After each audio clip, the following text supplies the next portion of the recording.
Podcasting is more than just talking. It's listening. BSing with Bob Schmidt.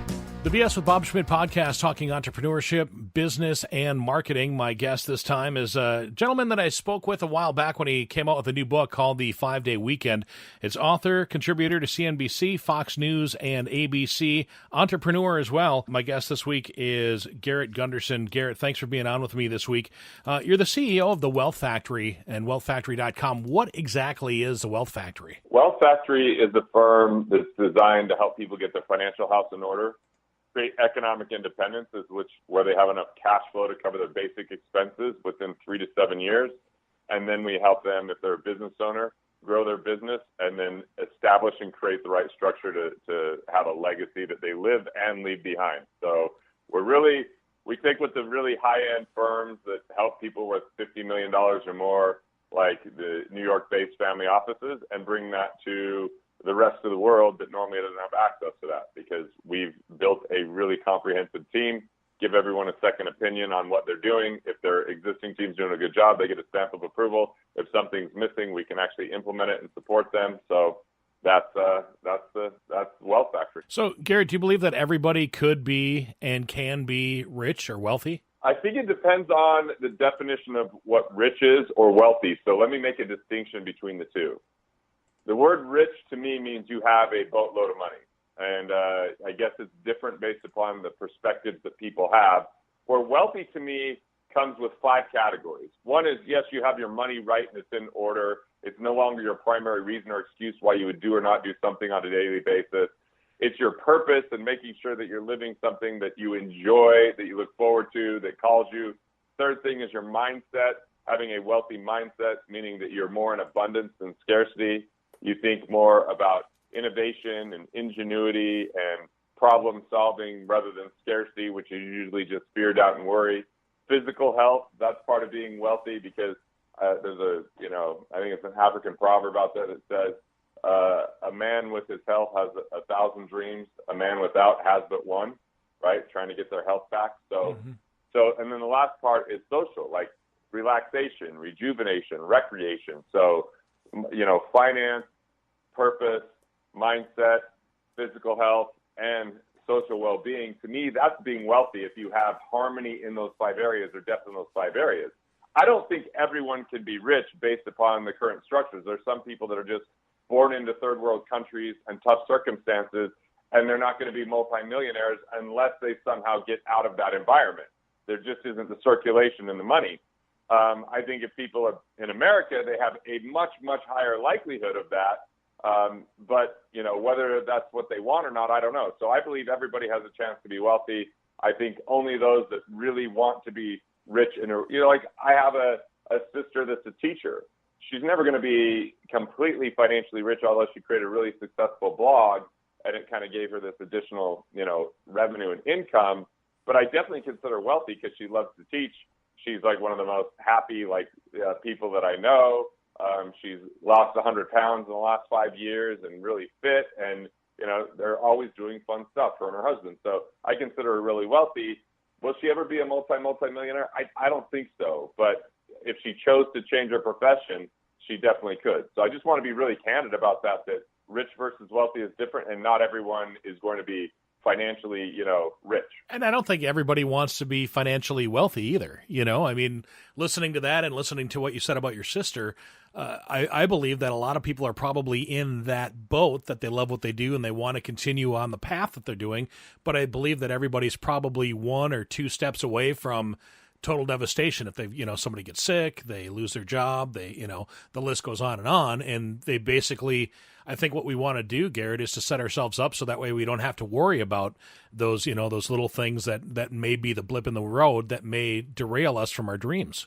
Right. And I think that that's a big part of the issue is, I think that it would be best if people just started emphasizing safety and security and liquidity. And no matter where someone is, I feel like there's 4 main areas where they can keep more of what they make and build up some of that safety, because you're right. Most people are, they couldn't scramble up $1,000 in the next 30 days, according to one of the articles I read on MSN, which is pretty frightening. So what can they do about it? Number one, if they can save tax. So if you're a business owner, you have a lot of ways to save tax. If you're not a business owner, you have a few ways you could save tax. And one of the ways is if you're ever getting money back as a tax refund, you change your exemptions rather than giving an interest-free loan to the government. The second thing is we can save on interest. So the first is IRS, the second is interest. The best way to save on interest is if you have any really high interest rate loans, you renegotiate them. All loans are negotiable. You know, you could also go in and pay them off if you have other underperforming assets like a certificate of deposit or even borrowing from a retirement plan to pay off higher interest rate loans. That's going to improve cash flow. That's going to give you a little bit more buffer. You know, the third thing is if you have investments, there's a lot of fees and expenses associated with investments. And I say that it's important to pay off higher interest rate loans and build 6 months of liquidity before fully funding your investments, because in case something happens, I think we're all in store for financial surprises. It would be good to address and have some staying power when those financial surprises happen. So building a peace of mind fund. Some people call it an emergency fund. I call it peace of mind because we feel better when we have that money there, knowing if something happens with our health or a family member or an unexpected financial surprise, we've got some resources to handle it. And the fourth I is insurance. A lot of people have duplicate coverages and improper structure. And if they just raise their deductibles, or they get multi-policy discounts by going with the same companies, or they learn about excess liability coverage and add that to their car and home, and then they can lower other coverages on their car and home and do this more efficiently. The bottom line is that ends up putting money in their pocket without having to budget or scrimp or sacrifice. So I want people to automatically save, pay themselves first, and find out places they're inefficient so they can bring that money back into their life. And I think that it creates a lot more stability, and then they can think more productively. Then they can start considering, how can I make more money? In what ways can I get a raise? In what ways can I add more value to the firm that I'm at? How can I start a side hustle or some type of business that I can earn more money with? Like, that becomes a different conversation when our basic things are handled. If we just went to the Maslow hierarchy of needs, right? We just get that first baseline handled, and everything becomes more possible. You know, you'd mentioned something. You'd mentioned the 6 months of liquidity available to a person. A lot of people say 3 months. Why do you say 6? 3 months is great. 3 months is great as a starting point. But what I know is that that's not going to take care of all the financial surprises. That's not going to be enough. Like, here's the first example. Most insurance policies for disability kick in after 3 months. But if you had 6 months set aside, you could have that policy kick in after 6 months, and you can save insurance premiums. That's money into your pocket. You could raise your deductibles even higher. So I'm not just thinking about how much you have set aside to handle surprises. I'm also finding ways that you can save money with other things when you have enough cash set there. And when you have more than 3 months, you also have a little bit of an opportunity fund. You've got some cash in case the right opportunities come up.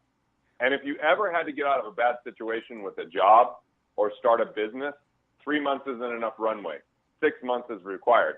As a matter of fact, you know, the people that are in the best position have 2 years. 2 years means you can handle almost any economy change. I mean, you can handle major health issues, major family problems, but it's really hard to get to 2 years for most people. 6 months, I'm actually giving the other 3 months to people by finding the 4 main areas where they can find and recover money, and so they're not having to budget to get there. Garrett Gunderson joining us from the wealthfactory.com. So let me ask you this. How do you get into that mindset so that way you're ready, set, and able to start going at this once you make this plan and decide that this is the way you want to go? I think that finance can be intimidating sometimes because there's a lot of jargon. There's a lot of, there's just a lot of like people that don't want to look at where they're actually at, and they just think, I'll just work harder and hopefully it's all working out. But I think that if you start today at just confronting this and looking at it, it's the best time to do it because money's a lifestyle. I mean, we all use money in the economy. So it isn't something that we had a roadmap or a manual for, and there's a lot of different information out there. And that different information, fine, once you got 6 months liquidity, once you found ways to be more efficient, once you're paying yourself first, then you can start investigating all the complexities of money. But we just want to start simple. And it's progress over perfection. Done is better than perfect. So, I don't want anyone beating themselves up like, oh, I don't have 6 months. That's okay. You can just start with something. Take a percentage of every paycheck that comes in, set up a separate account. I call it a wealth capture account. It could be at the same bank. It could be a checking, savings, or money market, but just take a percentage of that and have it automatically swept over into this other account, automatically deposited so that you're starting to build it without having to think about it. And then just look and be mindful about your cash management. You have 4 types of expenses.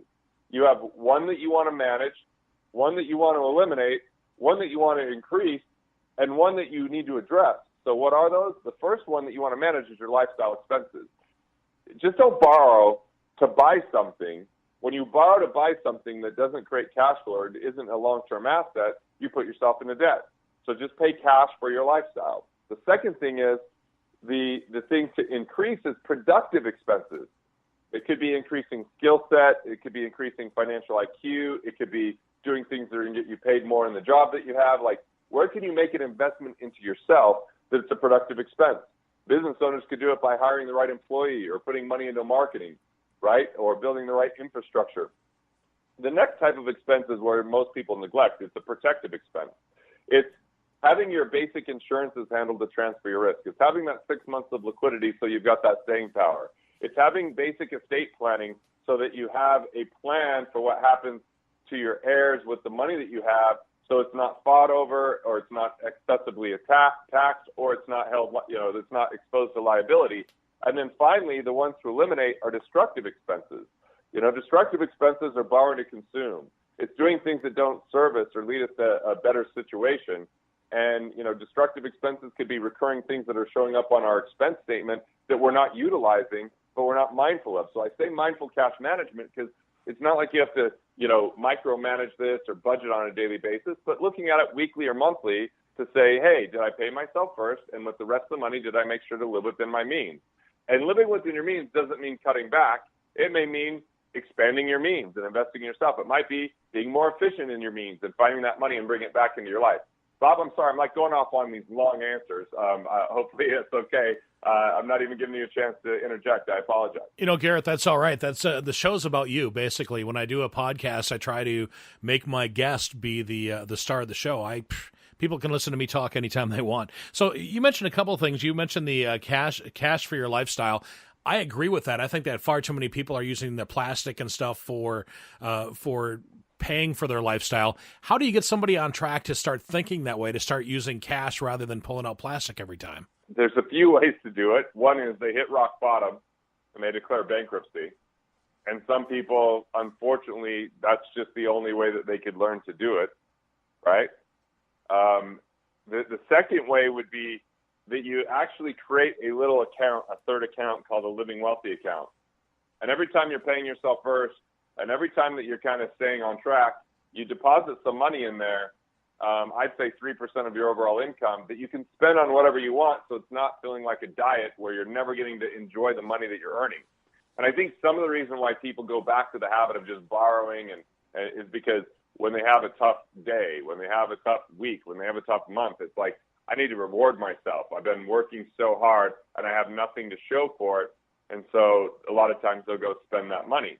But part of it is because they lacked an infrastructure. So, I don't think that we have to budget to do this. It's just simply like when I really wanted to get on track a long time ago and it was tough, I just didn't take plastic with me anywhere I went, and I didn't have it set up automatically anywhere. So if you're in kind of that train wreck type of position right now, I'm actually not the expert on it. I think Dave Ramsey is. Dave Ramsey is the best at helping train wrecks get on track, meaning like you're spending way too much. You're spending way more than you earn. He deals with like some basic things that you can do. Now, I don't think you need to stay there forever and always live off rice and beans. Once you get that under control, that's when life gets exciting, where you can start thinking about producing and delivering more value and earning more money and enjoying life along the way and increasing quality of life.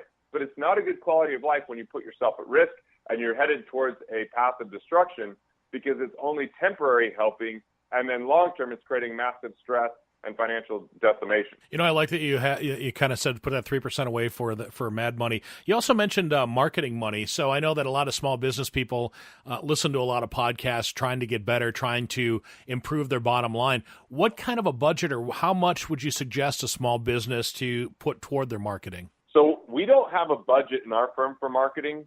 what we do is when it's working, we keep putting in more money until we hit either capacity in the firm or until it isn't working as effectively. And then we might scale it back, adjust it, and go back. One of the concerns I have with having too much of a marketing budget is people will allocate that money every month, whether it's working or not. And it might be either restrictive that they could have actually invested more, or it's not being measured well enough because they're just automatically putting it out there.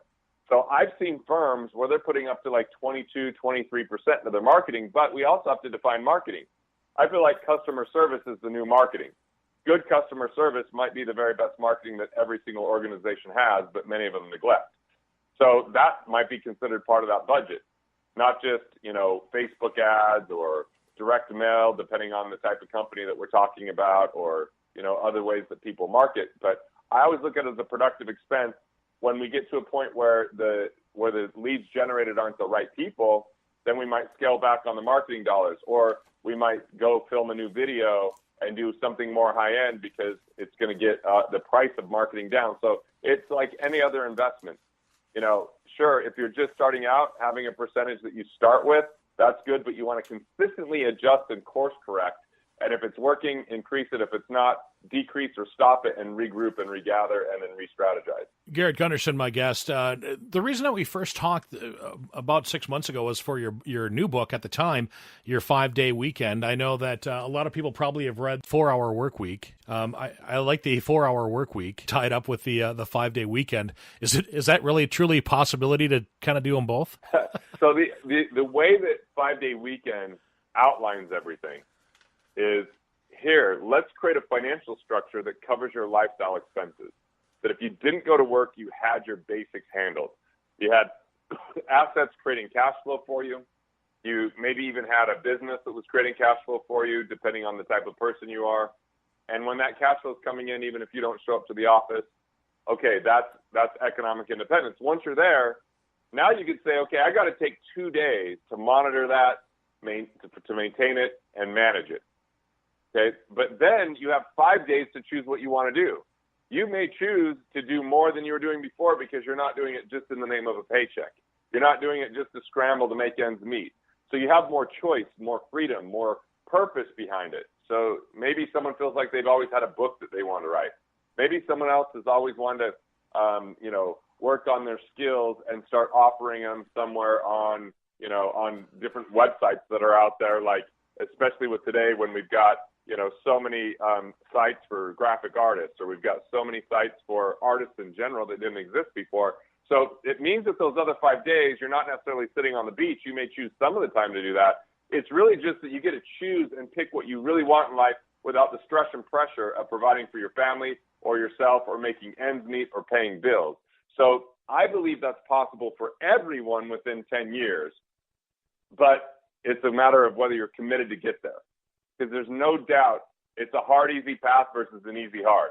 It's easy just to get up and go through the routine and do what we're normally doing. It's hard to actually take the extra time in the morning to really consider what we want, to create a clear vision for it, to address our finances, to create cash flow with our investments. Like that just takes, obviously going through the book and then really figuring out what kind of investor we are and what ways we can create that cash flow.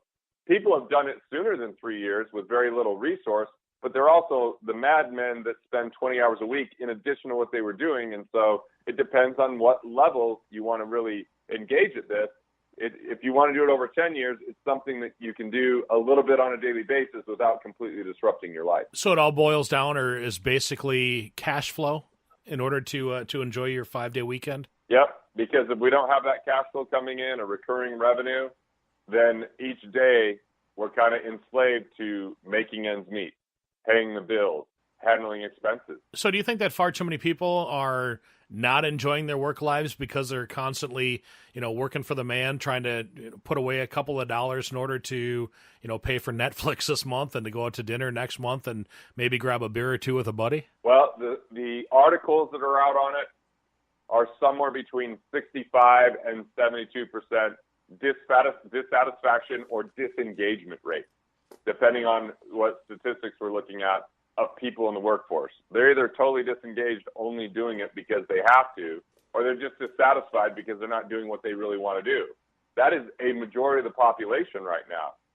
So that's, when you think about that, that wears on you from a health standpoint, from a energy standpoint, from a level of satisfaction and happiness standpoint, and a lot of people just feel trapped. So how do they get unstuck and untrapped? It's the methodology of the 5-day weekend of A, let's keep more of what you make. B, let's show you how to make more money with what you're doing, and how to create other opportunities to get income, because we're in this amazing sharing economy and value economy where it's never been easier to make money with side projects than ever before. And then third, how do you grow the money that you now have earned? How do you invest it properly? So that's the framework. Once people understand that right now, most people are just scrimping and budgeting, setting money aside, waiting for 30 years, hoping compound interest will save them. Compound interest is a slow animal riddled with risk, and the path is quite bumpy. So it's a different mindset that allows people, through a different mindset and methodology, to have a lot more earlier. I look at it this way. Life's too short. You got to, grab life by the horns and just go. Because we've all had friends or family members that have passed on too early in life, and they had that dream or that, that carrot that was dangling in front of them. Man, grab that carrot and run. Go. Yep. Do what it takes. So, Garrett, what kind of commitment does it take to become a successful entrepreneur for the long haul? Not just short term, but let's make this thing run for, let's let that run forever. Well, my buddy Rich Christensen, who wrote a few business books, including Zigzag Principle, said, cash flow is what's so difficult in starting a business. And he said he would dance in a pink tutu in the middle of the street if that's what it took to get the lift off of the business.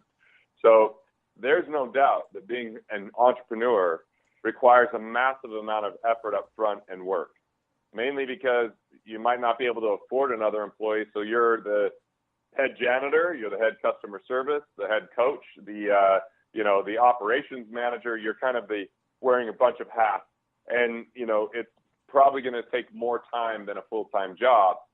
And then you have to also learn different skills as you start to become more profitable, of proper delegation, empowerment, building the right culture, having hiring practices, dealing with difficult situations. So it's not an easy thing to be an entrepreneur, and I don't think everyone's fit for it. I think everyone's at least fit to be an intrapreneur, meaning how can they create unlimited upside in an organization they work for when they know how they relate and directly impact the bottom line and get paid for the upside they contribute to the firm, at least some type of percentage. For an entrepreneur, can you handle a variance in income? Some people just want that stability and security, and that would never be the right thing for them to do. So, I mean, it's awesome if you're doing something that you really enjoy and a skill set that's truly valued out in the marketplace, and you're willing to collaborate, coordinate, learn lessons, take harsh feedback. I feel like I've had to have relatively thick skin to get there, but I'm really happy that I did the entrepreneurial route, and it was against my family's wishes, which made it even more complicated and difficult. They now embrace it and support it at the highest level. But my grandpa, my mom and dad, that just seemed like a risky venture, Right. Well, you had mentioned entrepreneur and people working for the corporate monkey. A lot of times, you're doing the extra work, and you said celebrating the upside with bonuses and whatnot. There's a lot of businesses out there, Garrett, that aren't paying that bonus. You save the company a bottom line, you save them some dollars, you make them more money, and just the guy in the leather chair gets the bonus. The guys that are actually doing the work don't. How do you change that? Well, there's two things. One is you have to learn how to have the conversation that you get to participate in the contribution. And if you know how to frame it and have the conversation, most people are going to be open to it. If it's an organization that's not open to it, the time and effort economy is dead. It should be a production economy. But most people aren't being compensated on their production. They're being compensated on their time and effort. It's a misalignment. So everyone in our firm at Wealth Factory, they have percentages that they get when they contribute in certain ways, whether it's an event manager that runs events, whether it's my chief of staff that's booking, things for me, and as it gets booked, they get paid on a percentage of what happens there.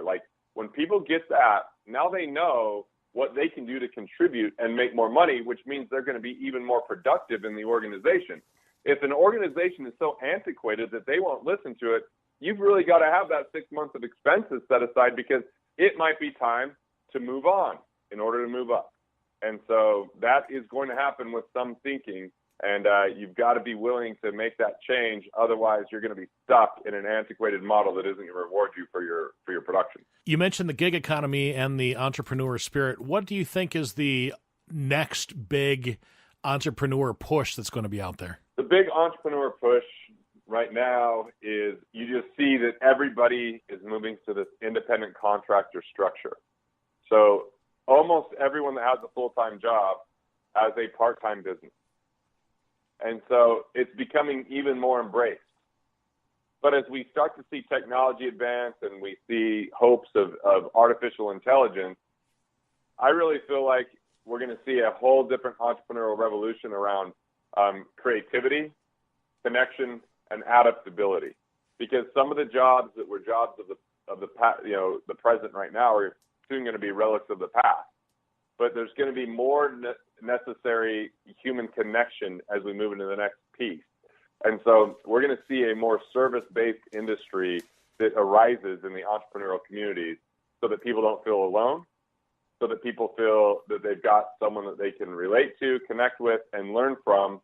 And I feel like that we're in the next generation, we have a lot more distrust on universities and standard education, and a lot more people that are looking at alternative ways to have education, which can include everything from masterminds to, courses that are run by private organizations and entrepreneurs. And, so I really think that in the changing times, there's going to be so much requirement for human connection and support and counseling and mentorship. And I really feel like that's going to be on the rise. What do you think of podcasts? I mean, because you'd mentioned, different ways of education. I honestly find that the people that I get a chance to interview through my podcasts help me out a lot, and I'm assuming the people that listen as well, that's why they keep coming back. Do you believe that this is kind of the new way or fun way to learn? Yeah. Well, what it makes it so portable and easy to listen to a podcast. And so what I'm seeing is it's becoming more and more popular because people get deeper. People get more connected to someone. Like even if there's commercials, it's not like radio where there's commercial breaks constantly. And it's being heavily produced and it's being heavily influenced by market data. A podcast is way more creative and way more connected.